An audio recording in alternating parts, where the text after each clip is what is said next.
보셈의 거꾸로 동아시아사 선택 7강. 오늘은 2학기 선택 강좌 7강으로 13번 항일 한중 연대, 14번 반제 반전 평화 연대, 이 두 개 주제에 대해서 이야기해 보도록 하겠습니다. 만주사변 이후에 이제 일본이 만주를 차지하게 되지 않습니까? 그러면 이제 자신들의 땅을 뺏겼던 중국 사람들, 그동안은 만주 지역의 독립운동 세력으로 한국인들이 일본에 맞서 싸우고 있었다라면 이제 중국도 자신들의 일이 되죠. 그런데 당시 중화민국의 지배자였던 장제스 같은 경우에는 관내 지역에서 중국 공산당과의 싸움에 좀 집중하고 있었기 때문에 만주 지역에 일본이 만주를 차지한 것에 대해서는 적극적으로 대응하지 않습니다. 일단 자국 내의 관내 지역, 만리장성 안쪽의 문제를 해결하고 나면 얼마든지 일본과는 다툴 수 있다라고 판단했겠죠. 그래서 국제연맹, 당시 이렇게 국제기구인 국제연맹에 제소하는 부분으로 외교적으로 풀려고 했던 것이죠. 뭐 그런 상황에서 그렇다면 중국 민중 입장에서는 자기들 땅을 자기들 스스로 지켜야 될 필요가 있었고, 그래서 자연스럽게 그 지역에서 일본인들을 가장 잘 알고 일본인과 잘 싸우고 있었던 한국 독립운동 세력과 연합을 하게 되는 거죠. 일본이 이렇게 대륙을 침략합니다. 만주사변을 일으키고 나중에는 1937년에는 중일전쟁까지 일으키면서 이제 본토까지 쳐들어와 버리죠. 그렇다면 일단 만주를 일본이 먹게 됐을 때 만주 지역에 있었던 중국인들과 중국 민중과 한국 독립군은 어떻게 연합을 했는가? 다양한 한중 연합 작전을 전개합니다. 당시 이렇게 지도로 살짝 표시해 본다면 남만주, 우리가 흔히 서간도라고 불렀던 남만주 지역에서는 일대죠. 이 일대에서 활약하고 있었던 조선혁명군 세력이 있었고요. 그 다음에 북만주 일대, 북간도 요 일대에서 활약하고 있었던 한국 독립군, 지청천의 한국 독립군 세력이 있었습니다.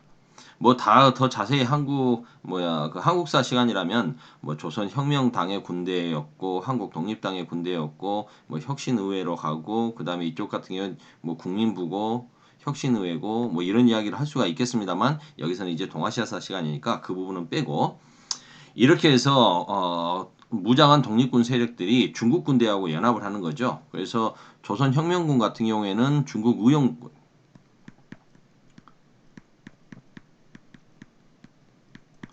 이 요령성 지역의 요령민중자위대, 자위대 이런 부대들과 연합을 해가지고 싸우게 되는 거고요. 한국 독립군 같은 경우에는 일본이 만주를 먹을 때 철도를 지킨다는 명분으로 왔잖아요. 자신들 나라의 철도들을 자신들이 지키겠다라고 하면서 중국 호로라고 하는 것은 철로를 지키는 군대죠.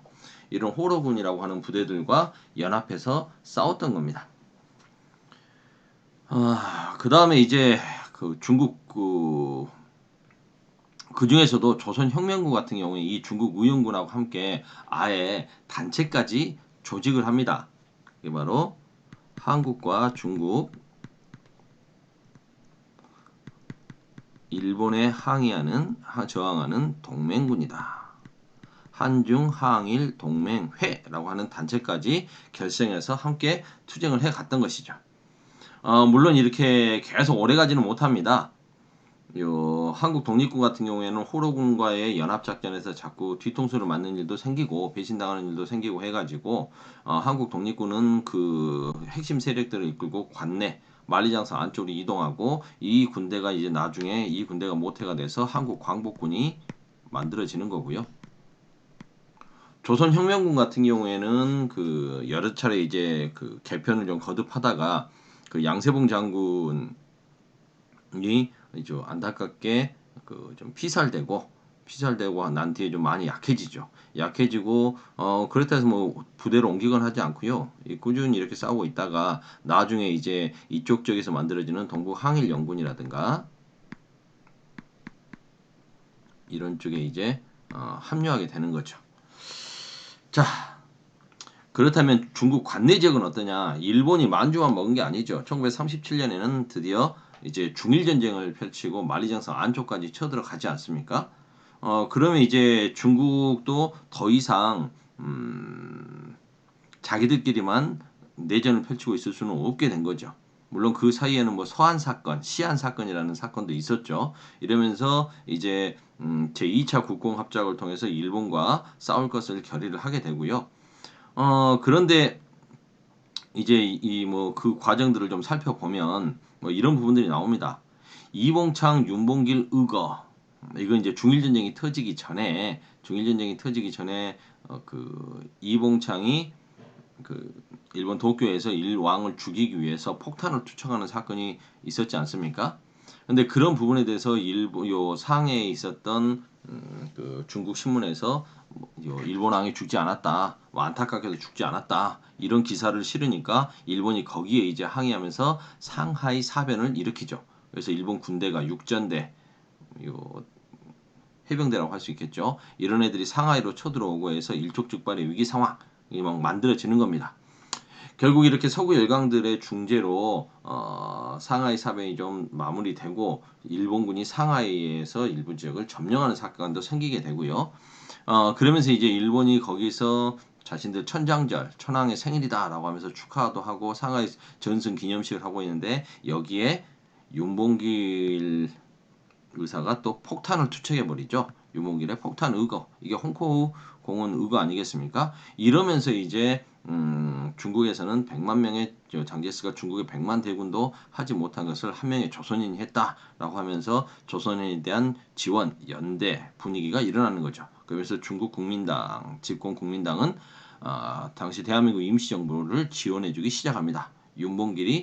이봉창과 윤봉길이 대한민국 임시정부의 수반이었던 김구가 운영하고 있었던 한인 애국단 소속의 열사들이었기 때문이죠. 독립군이었기 때문입니다. 자, 이래서 대한민국 임시정부 인사들과 중국 국민당 인사들이 비밀리에 한국과 중국의 민족이 항일을 위해서 대동맹하자라고 하는 비밀 결사단체를 조직합니다. 비슷하죠. 한중항일 동맹회, 한중민족항일 대동맹회, 대동맹. 자, 이런 상황에서 그렇다면 이제 중일 전쟁이 1937년에 터졌고 결국 이렇게 중일 전쟁까지 터지자 중국 국민당 정부는 한국 독립운동 세력을 그냥 연대하는 수준이 아니라 군사적인 지원을 통해서 얘들을 실질적으로 조선인들이 중국에 와서 독립운동 세력들이 독립운동 한 사람들이 많이 있었지 않습니까? 이 사람들을 군대로 만들어서 일본군하고 싸우자. 그만큼 철저하게 무장돼 있고 싸우겠다고 희생정신을 갖고 있는 사람, 정신무장이 잘 돼 있는 사람들은 없겠죠. 수십 년간 일본하고 싸우겠다고 지금 중국에 와서 독립운동하고 있는 사람들이니까. 이 사람들 다른 나라 사람이지만 총을 준다는 게 부담스러웠는데 이제 자신들 땅에서 전쟁이 일어나니까 중국 군대가 이들을 무장 부대로 바꾸려고 하는 거죠. 그 중심에 섰던 인물이 김원봉이다. 장제스 입장에서는 김원봉과 김구를 거의 동급으로 봤던 것 같고 실질적으로 자기들도 보니까 김원봉 중심으로 하고 있는 민족혁명당 세력들이 굉장히 좀 조선민족혁명당 세력들이 좀 세다는 것을 알고 있었던 거죠. 그래서 그쪽을 지원해 줍니다. 그래서 만들어진 부대가 조선의용대죠.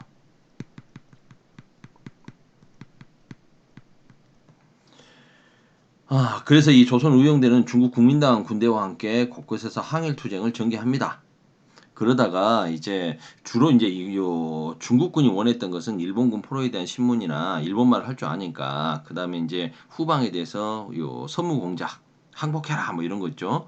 그런 거 좀 주로 바랬는데 우리는 직접 총 들고 일본과 싸우기를 원했었죠.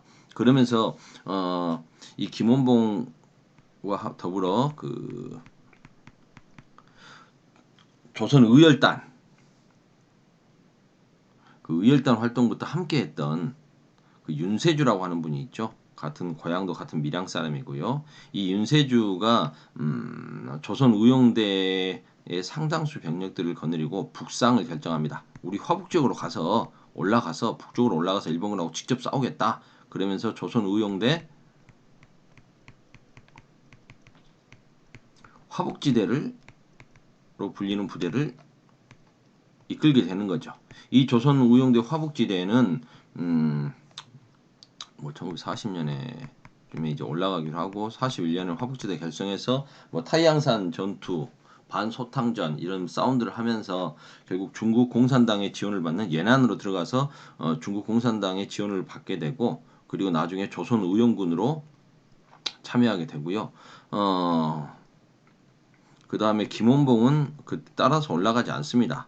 본대를 이끌고 남아있죠. 남아있던 김원봉은 그 나중에 한국 광복군에 흡수됩니다. 한국 광복군 제1지대로 흡수되죠. 그래서 한국 광복군 부사령관을 하게 되고요. 윤세주는 이제 화북지대에 이끌고 싸우다가 전사를 하게 되죠. 그래서 이 조선 우용대가 한국 광복군의 일부 흡수되기도 하고 일부는 나중에 조선 우용군이 된다.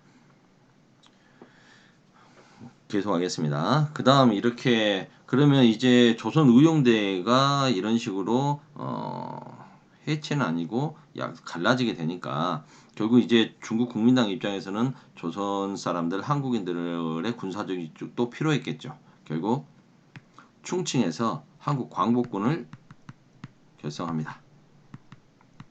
광복군 결성을 중국 입장에서는 지원해 주는 거죠. 김구하고 김원봉 중에 이제 김원봉 세력이 조선 의용대가 많이 약해졌으니 이제 김구를 중심으로 한 번 더 기회를 준다. 뭐 이렇게 볼 수 있겠죠. 그래서 한국 광복군은 처음에 출발은 뭐 몇십 명밖에 안 됐지만 그 만주 지역에서 북간도 지역에서 활동하고 있던 지청천의 한국 독립군 세력들이 좀 들어왔고 그리고 이제 임시정부의 여당이었던 한국 독립당의 또 군대 이 군대를 모태로 해가지고 지천천을 총사령관으로 한 한국 광복군을 결성하게 되는 거죠. 그런데 이제 실제 병력들이 많지 않았고 김원봉이 한국 광복군에 흡수되면서 일지대가 되면서 이제 세가 늘어나게 됩니다. 그리고 나중에는 이제 1945년 그 무렵에는 약 300명이 좀 넘는 군대로까지 늘어났고 뭐 해방 그 전후에서는 700명까지 군대가 늘어나게 됩니다. 이 한국 광복군은 연합군의 일원으로 버마, 미얀마 전선에서 뭐 이렇게 전투도 참여하고 이렇게 하는 거죠. 그다음 14번째 강의 주제 이거 빨리 내용이 빨리 끝날 줄 알았는데 시간이 많이 걸리네. 좀 빨리 진행하겠습니다. 반전, 반제, 반제국주의와 반전쟁, 반전 평화를 위한 연대. 무정부주의, 우리 교과서에도 무정부주의라고 되어 있는데 이 사람들은 본인들은 무정부주의라고 하는 말 자체가 일본 사람들이 영어를 번역하는 과정에서 나온 거고 본인들은 이제 아나키스트라고 이야기하죠. 아나키즘, 무정부주의라고 흔히 해석되는 아나키즘은 모든 정치적 조직, 규율, 권위 이런 걸 거부하는 겁니다. 그러다 보니까 국가 권력이 자유민들을 억압하는 것도 사라져야 된다 해서 정부가 없어야 된다라고 이야기했기 때문에 무정부주의라고 쉽게 해석이 되지만 꼭 정부만 없는 것을 이야기하는 것이 아니라 모든 권력기관이나 강제수단 이런 것들을 다 없애서 자유와 평등, 정의, 형제를 실현시키는 좀 약간의 유토피아적, 이상적인 이데올로기입니다. 그래서 국가나 정부기구는 본래 해롭고 사악한 것이니까 인간도 이것들을 없애야 제대로 평화로운 삶을 영위할 수 있다. 이런 걸로 좀 뭉친 거죠. 그래서 꼬미니즘하고 공산주의, 사회주의하고는 좀 더 다릅니다. 이 사람들이 중심이 돼서 이제 만든 게 동방 무정부주의자 연맹이죠. 동아시아 지역에 그러니까 중국이라든가 일본이라든가 한국, 타이완, 베트남, 필리핀까지 포함해서 동아시아 더 넓으면 동남아시아 일부 지역까지 포함해서 이 무정부주의자들이 참여를 합니다. 그래서 그들은 국제 연대 강화에 초점을 두죠. 서로 좀 도와주고 그래서 각자 예를 들어서 코민테른 공산주의자들의 국제적인 조직이었던 코민테른처럼 코민테른은 뭐 철회 규율해가지고 이걸 지켜라 뭐 이런 거지 않습니까? 근데 이 사람들은 그렇지 않아요. 무정부주의자 연맹은 야 우리가 서로 연합을 하지만 각자 뭐 자율과 자치 이런 원칙이 있는 거죠. 자유주의자들의 연합체 아니냐. 그래서 각 민족의 자주권을 침해하지 않는 범위 내에서 서로 연락도 하고 도와주고 이렇게 하자라는 거죠. 그래서 연대를 했던 거고 상호 연락, 원조 이런 것들을 기반으로 하고 있습니다. 서로 도와주고 했던 거죠. 그런데 이제 그 한국인들 입장에서는 특히 그 중국이 침략되는 중국으로 일본이 쳐들어오는 이런 상황에서는 어, 한국과 중국, 일본은 좀 더 적극적인 액션이 필요하겠죠. 항일 구국 연맹을 결성하게 됩니다. 이 사람들은 뭐 계속 자신들의 논리죠. 민족의 자주성과 개인의 자유 확보를 위해서 그런 이상적인 사회를 건설해야 된다. 특히 한국, 중국, 일본이 더 집중하자. 뭐 일본이 만주 침략했으니까 항일 의식이 높아졌으니까 더더욱 그러겠죠. 그리고 이제 일본 안에서도 일본 반제 동맹이라는 게 만들어집니다. 이건 그 중에서도 한국인과 일본인들이 함께 연대해서 활동하게 되는 일본에서 만들어진 단체죠. 이 사람들은 일본 안에서 제국주의, 천황 중심의 군인들이 이렇게 딱 장악하고 있는 이런 나라 안 된다. 일본 제국주의, 군국주의를 타도할 것을 목표로 하는 거죠. 그러기 위해서는 한국인도 함께 해야 된다. 그래서 한국인과 일본인들의 공동 투쟁을 강조하고요. 이런 것들을 위해서 한국인들과의 공동 투쟁이고 제국주의 타도고 무정부주의자들이고 그러니까 당연히 이 사람들은 뭐 했을까요? 이 일본인들은 한국의 독립을 지지하고 지원했던 겁니다. 우리 교과서에도 이제 그렇게 일본인으로서